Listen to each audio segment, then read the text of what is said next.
Kresonu belə tutma. Belə əlini incə qoy üstünə. İnce. İncə qoy o əlini. Bak oradan qoy. Başını kaldır. Ha, aferin. Ha, bakın beni. Bak beni. Bak şimdi.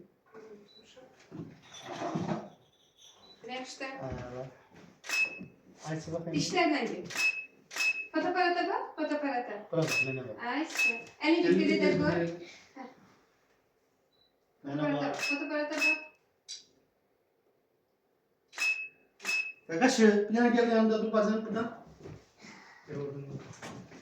Yine buradan koy yine. Ya burada geçin kaldı. Bunu tut sen dersen. Ha, eli. Bunu şalvarını da yukarı çekelim. Şu aşağıma çekelim. Yeri yok.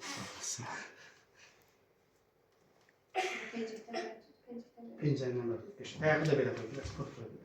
Birini biraz kabağa at. Birini biraz kabağa at. Atalım. Pencerenin o tarafı yakasında kapatın. Geçin. Bakın bana.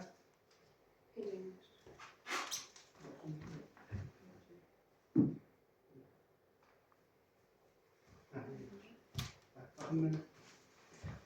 Aysu, birini hündür saklar kızım. Aşağıda kaldı kızım.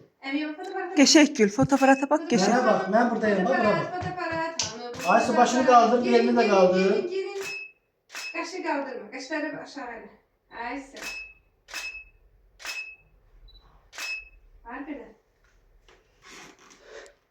Sağ ol. Geçek Gül belə dişlərinlə. Həmişə geçek gülürsən axı.